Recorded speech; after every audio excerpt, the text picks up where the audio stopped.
Morning, সুপ্রভাত বন্ধুরা, welcome to my channel day with Shrabanti. আশা করি তোমরা সকলেই খুব ভালো আছো, সুস্থ আছো। আমরাও ভালো আছি। আমার দেশ বিদেশের বন্ধুদেরকে অনেক অনেক ভালোবাসা দিয়ে আজকের ব্লগটা শুরু করছি। আই হোপ এই ব্লগটা তোমাদের ভালো লাগবে। এখন ঘড়িতে 5:30 বাজতে যায়, আর দিদির ঠাকুর মন্দির থেকেই আমি শুরু করলাম ভিডিওটা। এই যে দেখছেন, এই যে মন্দিরে রয়েছে, এটা রয়েছে প্রজাপিতা ব্রহ্ম বাবা, আর ওপাশে লোকনাথ বাবা রয়েছে। তা দিদি আর আমি দুজনেই ঠাকুরের নাম করে নিলাম। করার পর দিদি টিফিনটা তৈরি করে নিল, সাদা আলুর তরকারি আর রুটি আর মিষ্টি।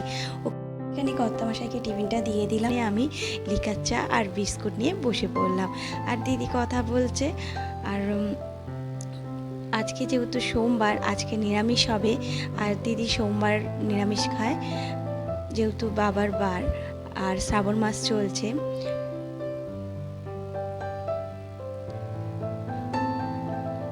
আর দিদি অনেক ভোরে বেলায় ওঠে, তা আমি এসেছি বলে দিদির একটু দেরি করেই উঠছে।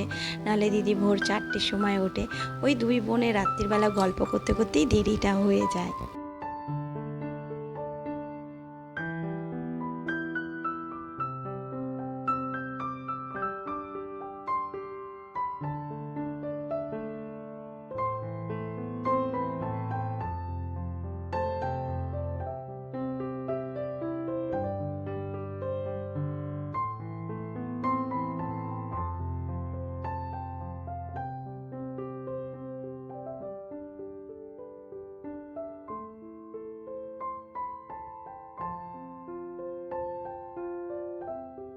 কর্তামশাই আজকে আর থাকবে না, যেহেতু কাজ রয়েছে, তাই কর্তামশাই বেরিয়ে যাচ্ছে, টিফিনটা খেয়ে চলে যাচ্ছে।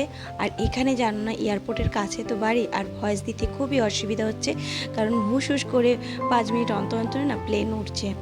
আর এই যে কর্তামশাই চলে গেছে, আবার রিটার্ন এলো। কেন জানো, কর্তামশাই এই একটাই ভুল, দরকারি জিনিস উনি ফেলে রেখে যায়।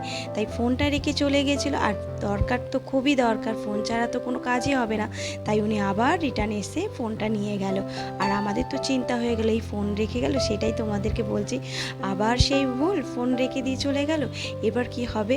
আর বাবুকে দিদি পাঠাচ্ছিল যে যা দেখ গিয়ে। এবার বাইকের পিছনে কি হেঁটে হেঁটে বা সাইকেল নিয়ে গেলে কি ধরতে পারতো না। আর বাচ্চাগুলোকে বিরিয়ানি ছিল, সেই বিরিয়ানিগুলো দিয়ে দিলাম। আর মন যেহেতু কাশছে, তাই মনের জন্য কাপ সিরাপ করলাম। ওই যে দেখলে চায়ের বাটিতে মধ্যে একটু জ্যৈষ্ঠ মধু, আদা আর হচ্ছে তেজপাতা, একটা গোটা লবঙ্গ দিয়ে ভালো করে, আর দুলালে তাল মিছরি সব কিছু দিয়ে ফুটিয়ে একটা কাপ সিরাপ করে নিলাম, ওকে দিয়ে দিলাম। ও খেয়ে নিল ঢকঢক করে। আর এদিকে আমি সবজি কাটতে বসলাম। এদিকে দিদি ঝপাঝপ রান্না বসিয়ে দিয়েছে, আর রান্না বান্না সারার পর আমি কিন্তু এই রান্নাঘরটা পুরো আজকে পরিষ্কার করব। আর এদিকে দেখো, কুকি মহাশয়কে ছেড়ে দিচ্ছে সারা ঘর এইভাবে লাপিয়ে খেলা করছে। আর আমি দেখছি, আমার খুব ভালো লাগছে। আর কুকি আর এই পাশে একটা হাতি রয়েছে, দুজনকে না আমি গন্ডগোল করে ফেলছি। আর এই দেখো, দিদি ধরতে পেরেছে ওকে, আর ধরে ওকে চটকাচ্ছে, আমাকে বলছে তুই ধর না, কিছু হবে না। কিন্তু আমার না ভয় করছে কি, যে এত নরম তো, যদি হাত লাপালাপি করে, যদি পড়ে যায়।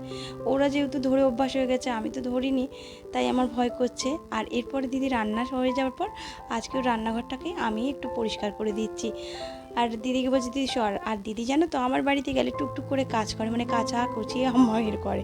আর আমি ওর বাড়িতে কিছুই করি, তাই ভাবলাম যে একটু রান্নাঘরটা এবার পরিষ্কার করে দেই। এই দেখো, রান্নাঘরটার পরিষ্কার করে তোমাদেরকে একবারে দেখো। আর আমার টেকনিকটা তো জানো যে আমি কিভাবে পরিষ্কার করি। ওই যে উষ্ণ গরম জলের মধ্যে লিকুইড ভিমবার দিয়ে তার পরিষ্কার হয়ে গেল। আর দিদি বললো ভালো তো টেকনিকটা, তাহলে এইভাবেই পরিষ্কার করবো, ঝপাঝপ হয়ে যাবে। ও জাস্ট দেয়ালটা ঘষে নেয় আর গ্যাসটা পরিষ্কার করে নেয়। আর এখন ওকে আমি বললাম দেখ, এখানে রান্নাঘরটাকে দেখাচ্ছি। বলছে বা ভালোই পরিষ্কার হয়ে যায়। কী বলো তো, যে তেল মশলা যে বেরোনোর জায়গা, সেটা না দিদি ঠিক এখানে একটা পাশেই লোয়ার গেট আছে, সেই জায়গাটায়। আর ওদের রান্নার জায়গাটা অন্য জায়গায় হবে বলেই ওর জন্য এখনও পুরো কমপ্লিট হয়নি। তাই তার জন্য ওখানেই ও রান্না করার মতো একটা জায়গা করে নিয়েছে। আর তারপরে স্নান করে কিন্তু আমি ছাদে চলে এসেছি। আর বাবু অনেকগুলো গাছ মানে লাগিয়েছে, সেই গাছগুলো তোমাদেরকে দেখাচ্ছে। আর খোলা আকাশের সাথে তোমাদের আলাপ করালাম, কেমন লাগছে বলো কিন্তু এই নীলা নীলা আকাশ দেখেছো কত সুন্দর লাগছে, আমার তো খুব ভালো লাগছে। আর রোদ্দুর হচ্ছে, কী যে করছে আমি নিজেও বুঝতে পারিনি। তারপরে যখন আমি নিয়েছি, ওয়াও কি সুন্দর লাগছে আকাশটা, খুব সুন্দর লাগছে। আর এইদিকে জামাইবাবু পুজো দিতে বসে পড়েছেন। বাচ্চাদের খাওয়া দাওয়ানো হয়ে গেছে, জামাইবাবু পুজো দিয়ে উঠলেই আমরা খেতে বসলাম। আজকে আমাদের দুপুরবেলার মেনু ছিল ভেন্ডি ভাতে, ঝিঙে আলু পোস্ত, টকের ডাল, পটল ভাজা আর মোচা দিয়ে ছোলা দিয়ে ঘন্ট করেছিল। আর জামাইবাবু বললাম যে আপনি কলা পাতা কেটে নিয়ে আসুন, কলা পাতায় আজকে খাবো। আর এই দেখুন কলা পাতায় খাচ্ছি, আমার খুব ভালো লাগে কলা পাতায় খেতে। আর আমাদের ওখানে তো কলা পাতাই পাওয়া যায় না। খাওয়া দাওয়া করার পর কিন্তু একটু রেস্ট নিয়েছিলাম। তারপরে সন্ধ্যাবেলা হাজির হলাম, দুই বোনে একটু জমিয়ে গল্প করলাম। তারপর এই যে চা বসিয়ে দিলাম।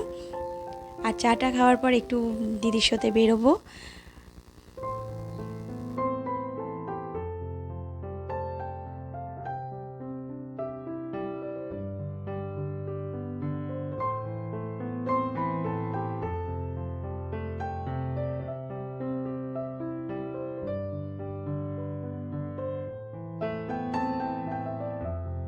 যেন না ভোর 4টে থেকে এখানে প্লেন উঠতে থাকে।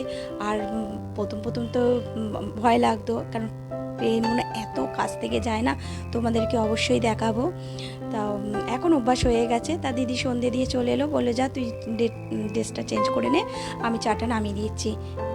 তা আমি চাটা হয়ে গেছে, তা গ্যাসটা অফ করেই চলে যাচ্ছি। আর দেখো চাটা কমপ্লিট হলো, দিদি ঢেকে রেখে দিল।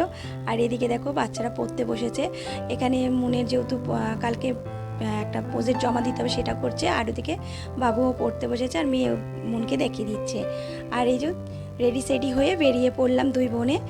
প্রতিদিনের মতো আজও তোমাদের বলবো, আমার ভিডিও যদি তোমাদের ভালো লাগে অবশ্যই লাইক, কমেন্ট, শেয়ার, পাশে দেখো।